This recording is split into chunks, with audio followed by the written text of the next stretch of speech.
اللہ کے نام سے شروع جو بڑا مہربان نہایت رحم فرمانے والا ہے۔ طٰہٰ، اے محبوب صلی اللہ علیہ وآلہ وسلم، ہم نے آپ پر یہ قرآن اس لیے نہیں نازل فرمایا کہ آپ مشقت میں پڑ جائیں، بلکہ یہ تو ایک نصیحت ہے اس کے لیے جو اللہ سے ڈرتا ہے۔ یہ اس اللہ کی طرف سے نازل ہوا ہے جس نے زمینوں اور بلند آسمانوں کو پیدا فرمایا۔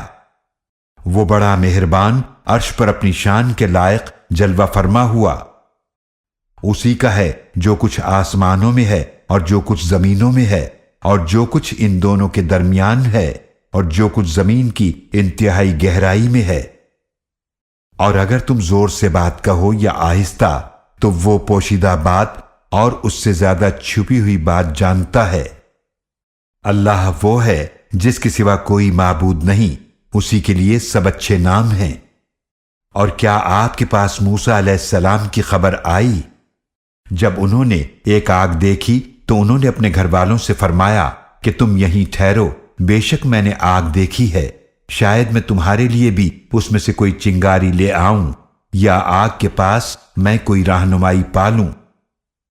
پھر جب وہ اس آگ کے پاس پہنچے تو انہیں ندا کی گئی کہ اے موسیٰ، بے شک میں ہی تمہارا رب ہوں، تو تم اپنے جوتے اتار دو، بے شک تم مقدس وادی طویٰ میں ہو، اور میں نے تمہیں رسول چن لیا ہے، تو اسے غور سے سنو جو وحی کی جا رہی ہے۔ بے شک میں ہی اللہ ہوں، میرے سوا کوئی معبود نہیں ہے، لہذا تم میری عبادت کرو اور میری یاد کے لیے نماز قائم کرو۔ بے شک قیامت آنے والی ہے، میں چاہتا ہوں کہ اس کو خفیہ رکھوں تاکہ ہر جان کو بدلہ دیا جائے جو وہ کوشش کرتی ہے، لہذا تمہیں وہ شخص اس سے روک نہ دے جو اس قیامت پر ایمان نہیں رکھتا اور اس نے اپنی خواہش کی اتباع کی، ورنہ پھر تم بھی ہلاک ہو جاؤ گے۔ اور اللہ نے پوچھا، اے موسیٰ، یہ تمہارے داہنے ہاتھ میں کیا ہے؟ انہوں نے عرض کیا، یہ میرا عصا ہے، میں اس پر ٹیک لگاتا ہوں اور میں اس سے اپنی بکریوں کے لیے پتے جھاڑتا ہوں، اور میرے لیے اس میں اور بھی کئی فائدے ہیں۔ اللہ نے فرمایا، اے موسیٰ، اسے زمین پر ڈال دو۔ تو انہوں نے اسے ڈال دیا تو وہ عصا اچانک دوڑتا ہوا سانپ بن گیا۔ اللہ نے فرمایا، اسے پکڑ لو اور ڈرو نہیں، ہم ابھی اسے اس کی پہلی حالت پر واپس لے آئیں گے۔ اور اپنا ہاتھ اپنی بغل میں دباؤ، وہ سفید چمکدار ہو کر نکلے گا بغیر کسی عیب کے، یہ دوسری نشانی ہے۔ یہ اس لیے کہ ہم تمہیں اپنی بڑی نشانیوں میں سے کچھ دکھائیں۔ تم فرعون کے پاس جاؤ، بے شک وہ سرکش ہو گیا ہے۔ موسیٰ علیہ السلام نے عرض کیا، اے میرے رب، میرے لیے میرا سینہ کھول دے اور میرے لیے میرا کام آسان بنا دے اور میری زبان کی گرہ کھول دے تاکہ لوگ میری بات سمجھ سکیں، اور میرا ایک وزیر مددگار مقرر فرما دے میرے گھر والوں میں سے، یعنی میرے بھائی ہارون علیہ السلام کو، اس سے میری قوت کو مضبوط فرما دے اور اسے میرے کام میں شریک فرما دے تاکہ یکجان ہو کر ہم کثرت سے تیری پاکی بیان کریں اور کثرت سے تیرا ذکر کریں، بے شک تو ہمیں خوب دیکھنے والا ہے۔ اللہ نے فرمایا، اے موسیٰ، تمہیں دے دیا گیا جو کچھ تم نے مانگا ہے، اور بے شک ہم نے تم پر احسان کیا تھا ایک بار اور بھی، جب ہم نے الہام کیا تمہاری والدہ کی طرف جو کچھ اب تم پر وحی کیا جا رہا ہے کہ تم ان موسیٰ علیہ السلام کو صندوق میں رکھو، پھر اس صندوق کو دریا میں ڈال دو، پھر دریا اسے کنارے پر لا کر ڈال دے گا، پھر میرا اور اس کا دشمن اسے اٹھا لے گا، اور میں نے تم پر ڈال دی تھی اپنی طرف سے محبت، اور تاکہ میری نگرانی میں تمہاری پرورش کی جائے۔ جب تمہاری بہن اجنبی کی طرح چلتے چلتے آئی، پھر فرعون کے گھر والوں سے کہنے لگی، کیا میں تمہیں اس عورت کا پتہ بتاؤں جو اس کی پرورش کرے؟ تو اس طرح ہم نے تمہیں تمہاری والدہ کے پاس پہنچا دیا تاکہ اس کی آنکھیں ٹھنڈی ہوں اور وہ غمگین نہ ہو۔ اور اے موسیٰ، تم نے ایک شخص کو قتل کر دیا تھا، تو ہم نے تمہیں غم سے نجات عطا فرمائی اور ہم نے تمہیں کئی آزمائشوں سے گزارا، پھر تم کئی سال مدین والوں میں رہے، پھر اے موسیٰ تم ہمارے مقررہ وقت پر آ پہنچے اور میں نے تمہیں اپنے لیے خاص کر لیا ہے۔ تم اور تمہارا بھائی میری نشانیاں لے کر جاؤ اور میرے ذکر میں سستی نہ کرنا۔ تم دونوں فرعون کے پاس جاؤ، بے شک وہ سرکشی میں حد سے نکل چکا ہے، لہذا تم دونوں اس سے نرمی سے بات کرنا، شاید وہ نصیحت قبول کرے یا ڈر جائے۔ دونوں نے عرض کیا، اے ہمارے رب، بے شک ہمیں ڈر ہے کہ وہ ہم پر زیادتی کرے یا سرکش ہو جائے۔ اللہ نے فرمایا، تم دونوں ڈرو نہیں، بے شک میں تمہارے ساتھ ہوں، میں سن بھی رہا ہوں اور دیکھ بھی رہا ہوں۔ اللہ نے فرمایا، لہذا تم دونوں اس کے پاس جاؤ، پھر کہو، بے شک ہم دونوں تمہارے رب کے بھیجے ہوئے ہیں، لہذا تم ہمارے ساتھ بنی اسرائیل کو بھیج دو اور انہیں تکلیفیں نہ پہنچاؤ، ہم یقیناً تمہارے پاس تمہارے رب کی طرف سے نشانی لے کر آئے ہیں، اور سلامتی اس کے لیے ہے جو ہدایت کی پیروی کرے۔ یقیناً ہماری طرف وہی فرمائی گئی ہے، بے شک عذاب اس کو ہوگا جس نے حق کو جھٹلایا اور منہ موڑا۔ فرعون نے کہا، تو اے موسیٰ تم دونوں کا رب ہے کون؟ موسیٰ علیہ السلام نے فرمایا، ہمارا رب وہ ہے جس نے ہر چیز کو اس کی بناوٹ عطا فرمائی، پھر اس کی رہنمائی فرمائی۔ فرعون نے کہا، تو پہلی قوموں کا کیا حال ہوا؟ موسیٰ علیہ السلام نے فرمایا کہ ان کا علم میرے رب کے پاس ایک کتاب میں محفوظ ہے، نہ میرا رب غلطی کرتا ہے اور نہ وہ بھولتا ہے۔ وہی ہے جس نے تمہارے لیے زمین کو فرش بنایا اور اس میں تمہارے لیے راستے بنائے اور آسمان سے پانی برسایا، پھر ہم نے نکالی اس کے ذریعے کئی اقسام کی مختلف نباتات، تم خود بھی کھاؤ اور اپنے مویشیوں کو بھی چراؤ، بے شک اس میں عقل مندوں کے لیے یقیناً نشانیاں ہیں۔ اسی زمین سے ہم نے تمہیں پیدا فرمایا اور اسی میں تمہیں واپس لے جائیں گے اور اسی سے تمہیں ایک بار پھر نکالیں گے۔ اور یقیناً ہم نے اس فرعون کو اپنی ساری نشانیاں دکھائیں تو اس نے جھٹلایا اور انکار کیا۔ فرعون نے کہا، کیا تم ہمارے پاس اس لیے آئے ہو کہ تم ہمیں ہمارے ملک سے نکال دو اپنے جادو کے ذریعے، اے موسیٰ؟ لہذا یقیناً ہم بھی تمہارے سامنے اسی طرح کا جادو لائیں گے، پھر تم ہمارے اور اپنے درمیان ایک وقت مقرر کر لو جس کی نہ ہم خلاف ورزی کریں اور نہ تم، مقابلہ کھلے ہموار میدان میں ہوگا۔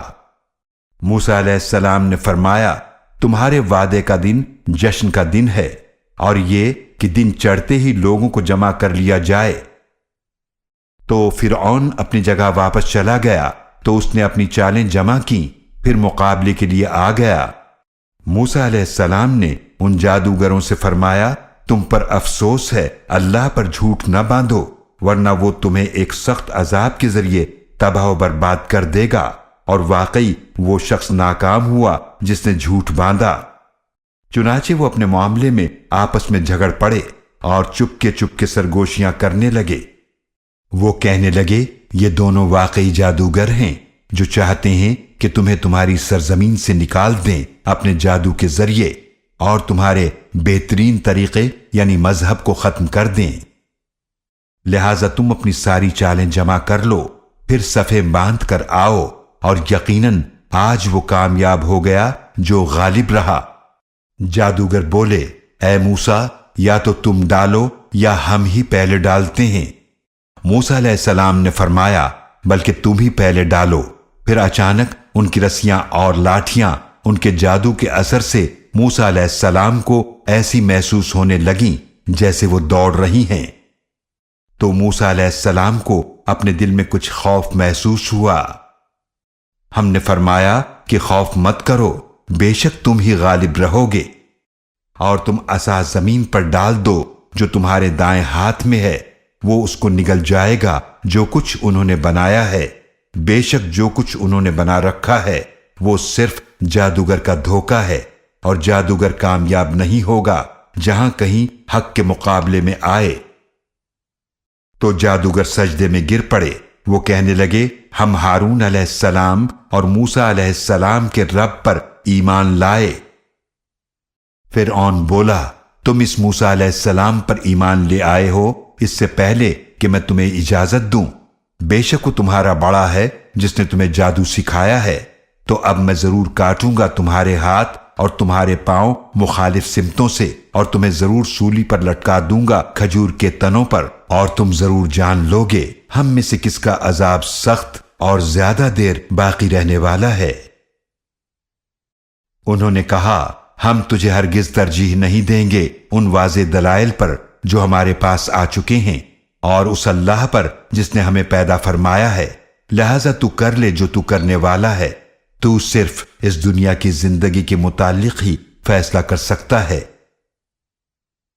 بے شک ہم اپنے رب پر ایمان لائے ہیں تاکہ وہ ہمارے گناہوں کو معاف فرما دے، اور اس جادو کے گناہ کو بھی جس پر تو نے ہمیں مجبور کیا تھا، اور اللہ ہی سب سے بہتر اور ہمیشہ باقی رہنے والا ہے۔ بے شک جو شخص اپنے رب کے پاس مجرم بن کر آئے گا تو بے شک اس کے لیے جہنم ہے جس میں نہ وہ مرے گا اور نہ جیے گا، اور جو شخص اس کے پاس مومن بن کر آئے گا جس نے یقیناً نیک عمل بھی کیے ہوں گے تو انہی لوگوں کے لیے بلند درجات ہیں، یعنی ہمیشہ رہنے والے باغات ہیں جن کے نیچے نہریں بہتی ہیں، وہ ان میں ہمیشہ رہنے والے ہیں، اور یہ اس کا بدلہ ہے جو پاک ہوا۔ اور یقیناً ہم نے موسیٰ علیہ السلام کی طرف وحی بھیجی کہ میرے بندوں کو راتوں رات لے جاؤ، پھر ان کے لیے سمندر میں خشک راستہ بنا لو کہ نہ تمہیں پکڑے جانے کا خوف رہے اور نہ ڈوبنے کا ڈر۔ پھر فرعون نے اپنے لشکر کے ساتھ ان کا پیچھا کیا تو سمندر ان پر چھا گیا جو ان پر چھا جانا چاہیے تھا، اور فرعون نے اپنی قوم کو گمراہ کر دیا اور انہیں صحیح راستہ نہ دکھایا۔ اے بنی اسرائیل، یقیناً ہم نے تمہیں نجات عطا فرمائی تمہارے دشمن سے، اور تم سے وعدہ فرمایا کوہ طور کے دائیں جانب آنے کا، اور ہم نے تم پر من و سلوہ نازل فرمایا۔ ان پاکیزہ چیزوں میں سے کھاؤ جو ہم نے تمہیں رزق عطا فرمایا ہے، اور اس میں حد سے نہ بڑھو ورنہ تم پر میرا غضب نازل ہو جائے گا، اور جس پر میرا غضب نازل ہوا تو یقیناً وہ تباہ ہو گیا۔ اور یقیناً میں بہت بخشنے والا ہوں اس شخص کو جس نے توبہ کی اور ایمان لایا اور نیک عمل کیے، پھر ہدایت پر قائم رہا۔ اور اے موسیٰ، تم نے اپنی قوم سے پہلے آنے میں جلدی کیوں کی؟ موسیٰ علیہ السلام نے عرض کیا وہ لوگ بھی میرے پیچھے آ رہے ہیں، اور اے میرے رب، میں نے تیرے پاس آنے میں جلدی کی تاکہ تو راضی ہو جائے۔ اللہ نے فرمایا بے شک ہم نے آزمائش میں ڈال دیا تمہاری قوم کو تمہارے آنے کے بعد، اور انہیں سامری نے گمراہ کر ڈالا ہے۔ تو موسیٰ علیہ السلام اپنی قوم کی طرف واپس آئے غصے اور غم کی حالت میں۔ موسیٰ علیہ السلام نے فرمایا اے میری قوم، کیا تمہارے رب نے تم سے ایک اچھا وعدہ نہیں کیا تھا؟ کیا تم پر طویل مدت گزر گئی تھی، یا تم نے یہ چاہا کہ تم پر تمہارے رب کی طرف سے کوئی غضب نازل ہو جائے، لہذا تم نے میرے وعدے کی خلاف ورزی کی؟ وہ کہنے لگے ہم نے اپنے اختیار سے آپ کے وعدے کی خلاف ورزی نہیں کی، بلکہ ہم پر لاد دیے گئے تھے قوم کے زیورات کے بوجھ، تو ہم نے انہیں آگ میں پھینک دیا۔ پھر اسی طرح سامری نے بھی اپنے حصے کے زیورات کو ڈالا۔ پھر سامری نے ان کے لیے ایک بچڑا بنا کر نکال لیا، ایک جسم تھا جس کی گائے کی سی آواز تھی، تو لوگ کہنے لگے یہ تمہارا معبود ہے اور موسیٰ کا بھی معبود ہے، وہ موسیٰ تو بھول گئے۔ تو کیا وہ نہیں دیکھتے؟ نہ وہ ان کو کسی بات کا جواب دیتا ہے اور نہ ہی ان کے کسی نقصان کا اختیار رکھتا ہے اور نہ ہی فائدے کا۔ اور یقیناً ہارون علیہ السلام نے ان سے پہلے ہی فرما دیا تھا اے میری قوم، بے شک تم اس کے ذریعے آزمائے گئے ہو، حالانکہ بے شک تمہارا رب تو رحمان ہے، لہذا تم میری پیروی کرو اور میرے حکم کی اطاعت کرو۔ وہ کہنے لگے ہم تو اسی کی پوجا پر جمے رہیں گے جب تک موسیٰ ہمارے پاس واپس نہیں آ جاتے۔ موسیٰ علیہ السلام نے واپس آ کر فرمایا، اے ہارون، تمہیں کس چیز نے روکا تھا جب تم نے انہیں دیکھا کہ یہ گمراہ ہو گئے ہیں اس بات سے کہ تم میری پیروی کرتے؟ کیا تم نے میرے حکم کی خلاف ورزی کی؟ ہارون علیہ السلام نے فرمایا، اے میری ماں کے بیٹے، آپ نہ میری داڑھی پکڑیں اور نہ میرا سر۔ مجھے ڈر تھا کہ آپ یہ کہیں گے کہ تم نے تفرقہ ڈال دیا ہے بنی اسرائیل کے درمیان اور میری بات کا خیال نہیں رکھا۔ موسیٰ علیہ السلام نے فرمایا، اے سامری، تیرا کیا معاملہ ہے؟ اس نے کہا، میں نے وہ چیز دیکھی جو ان لوگوں نے نہیں دیکھی تھی، تو میں نے فرشتے کے نقش قدم سے ایک مٹھی بھر لی، پھر اس کو بچھڑے پر ڈال دیا، اور اسی طرح میرے نفس نے اس کام کو مجھے اچھا بتایا۔ موسیٰ علیہ السلام نے فرمایا، پھر تو چلا جا، لہذا تیرے لیے زندگی میں یہ سزا ہے کہ تو کہتا رہ مجھے نہ چھونا، اور تیرے لیے ایک اور عذاب کا وعدہ بھی ہے جس کی ہرگز خلاف ورزی نہ ہوگی، اور دیکھ اپنے اس معبود کی طرف جس کی پوجا پر تو جم کر بیٹھا رہا، ہم اسے ضرور جلا ڈالیں گے، پھر اس کی راکھ کو ہم ضرور دریا میں اچھی طرح بکھیر دیں گے۔ بے شک تمہارا معبود تو اللہ ہی ہے جس کے سوا کوئی معبود نہیں، اس نے اپنے علم سے ہر چیز کا احاطہ کر رکھا ہے۔ اے نبی صلی اللہ علیہ وآلہ وسلم، اسی طرح ہم آپ سے بیان کرتے ہیں ان قوموں کی خبریں جو گزر چکی ہیں، اور یقیناً ہم نے آپ کو اپنے پاس سے ذکر قرآن عطا فرمایا ہے۔ جو کوئی اس سے منہ موڑے گا تو بے شک وہ قیامت کے دن گناہ کا بوجھ اٹھائے گا۔ ایسے لوگ اس میں ہمیشہ رہنے والے ہیں، اور یہ بوجھ اٹھانا قیامت کے دن ان کے لیے برا ہوگا۔ جس دن سور میں پھونکا جائے گا ہم مجرموں کو اکٹھا کریں گے، اس دن اس حال میں کہ ان کی آنکھیں نیلی نیلی ہوں گی۔ وہ آپس میں چپکے چپکے کہہ رہے ہوں گے کہ تم دنیا میں 10 دن کے سوا نہیں ٹھہرے۔ ہم خوب جانتے ہیں جو کچھ وہ کہہ رہے ہوں گے جب ان میں سے بڑا سمجھدار کہے گا کہ تم 1 دن کے سوا نہیں ٹھہرے۔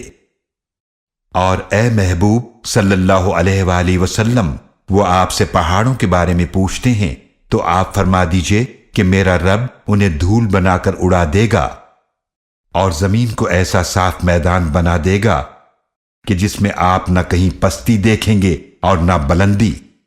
اس دن لوگ ایک پکارنے والے کے پیچھے چلیں گے جس کی خلاف ورزی نہ ہوگی، اور رحمان کے سامنے سب آوازیں پست ہو جائیں گی تو تم ہلکی سی آواز کے سوا کچھ نہیں سنو گے۔ اس دن سفارش کچھ کام نہ آئے گی مگر جس کے لیے رحمان اجازت دے اور جس کی بات پسند فرمائے۔ وہ جانتا ہے جو کچھ ان کے آگے اور جو کچھ ان کے پیچھے ہے، وہ اپنے علم سے اس کا احاطہ نہیں کر سکتے۔ اور سب چہرے جھک جائیں گے اس زندہ اور قائم رہنے والے کے آگے، اور وہ یقیناً نامراد رہا جس نے ظلم کا بوجھ اٹھایا۔ اور جو نیک کام کرے اور وہ مومن بھی ہو تو اسے نہ کسی ظلم کا خوف ہوگا اور نہ نقصان کا۔ اور اسی طرح ہم نے قرآن کو عربی زبان میں نازل کیا، اور اس میں ہم نے طرح طرح سے ڈرانے کی باتیں بیان کی تاکہ وہ پرہیزگار بنے یا قرآن ان کے لیے کوئی نصیحت پیدا کر دے۔ تو بہت بلند ہے اللہ جو حقیقی بادشاہ ہے، اور آپ قرآن پڑھنے میں جلدی نہ کیا کریں اس سے قبل کہ اس کی وحی آپ پر پوری اتر جائے، اور آپ دعا کیجئے کہ اے میرے رب مجھے علم میں اور ترقی عطا فرما۔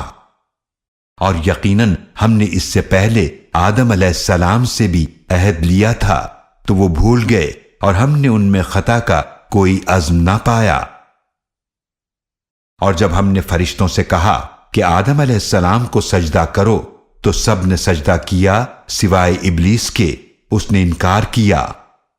پھر ہم نے کہا اے آدم، بے شک یہ تمہارا اور تمہاری بیوی کا دشمن ہے، تو وہ تم دونوں کو جنت سے نکلوا نہ دے، پھر تم تکلیف میں پڑ جاؤ۔ بے شک تمہارے لیے جنت میں یہ ہے کہ اس میں نہ کبھی تم بھوکے رہو گے اور نہ برہنہ ہوگے، اور یہ کہ اس میں نہ تمہیں پیاس لگے گی اور نہ دھوپ۔ تو شیطان نے ان کے دل میں وسوسہ ڈالا، وہ کہنے لگا اے آدم، کیا میں تمہیں بتاؤں ہمیشہ کی زندگی کا درخت اور ایسی بادشاہی جسے زوال نہ آئے؟ پھر دونوں نے اس میں سے کھا لیا تو ان دونوں کے لیے ان کی شرم کے مقامات ظاہر ہو گئے، اور دونوں جوڑ کر رکھنے لگے اپنے اوپر جنت کے پتے، اور آدم علیہ السلام نے بھول کر اپنے رب سے لغزش کی تو اپنے مطلوب سے بے راہ ہو گئے۔ پھر ان کے رب نے انہیں چن لیا، پس ان کی توبہ قبول فرمائی اور ہدایت عطا فرمائی۔ اللہ نے فرمایا تم دونوں اکٹھے یہاں سے اتر جاؤ، تم میں سے بعض بعض کے دشمن ہیں، پھر اگر تمہارے پاس میری طرف سے ہدایت آئے تو جو کوئی میری ہدایت کی پیروی کرے گا وہ نہ تو گمراہ ہوگا اور نہ تکلیف میں پڑے گا، اور جس نے میرے ذکر سے منہ پھیرا تو بے شک اس کی دنیاوی معاش تنگ ہو جائے گی، اور قیامت کے دن ہم اسے اندھا اٹھائیں گے۔ وہ کہے گا اے میرے رب تو نے مجھے اندھا کیوں اٹھایا حالانکہ میں تو دیکھنے والا تھا؟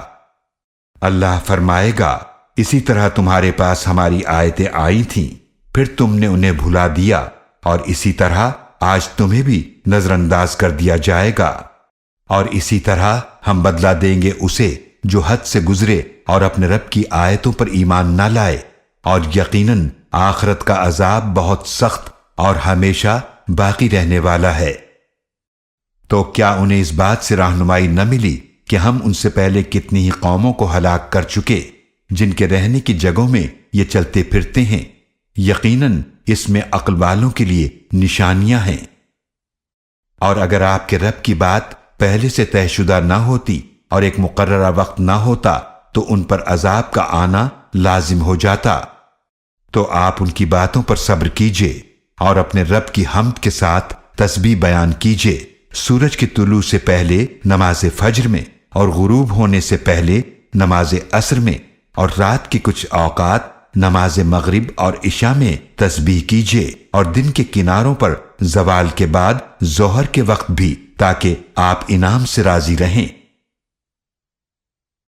اور آپ ہرگز اپنی نگاہ بھی نہ اٹھائیے ان چیزوں کی طرف جو ہم نے ان میں سے مختلف قسم کے لوگوں کو دے رکھی ہیں دنیاوی زندگی کی رونق کے طور پر، تاکہ اس میں ہم انہیں آزمائیں، اور آپ کے رب کا دیا ہوا رزق بہتر اور ہمیشہ باقی رہنے والا ہے۔ اور آپ اپنے گھر والوں کو نماز کا حکم دیجئے اور اس پر قائم رہیے۔ ہم آپ سے کوئی رزق نہیں مانگتے بلکہ ہم آپ کو رزق دیتے ہیں، اور بہتر انجام پرہیزگاری کا ہی ہے۔ اور وہ کفار کہتے ہیں کہ یہ رسول صلی اللہ علیہ وآلہ وسلم ہمارے پاس اپنے رب کی طرف سے کوئی نشانی کیوں نہیں لاتے؟ کیا ان کے پاس وہ واضح دلیل نہیں آئی جو پہلے صحیفوں میں ہے؟ اور اگر ہم اس رسول صلی اللہ علیہ وآلہ وسلم سے پہلے ہی انہیں عذاب سے ہلاک کر دیتے تو وہ کہتے کہ اے ہمارے رب تو نے ہماری طرف کوئی رسول کیوں نہ بھیجا کہ ہم تیری آیتوں کی پیروی کرتے اس سے پہلے کہ ہم ذلیل اور رسوا ہوتے۔ آپ صلی اللہ علیہ وآلہ وسلم فرما دیجئے ہر کوئی منتظر ہے، لہذا تم بھی انتظار کرو، ان قریب تم جان لوگے کہ کون سیدھی راہ پر چلنے والے ہیں اور کون ہدایت یافتہ ہیں۔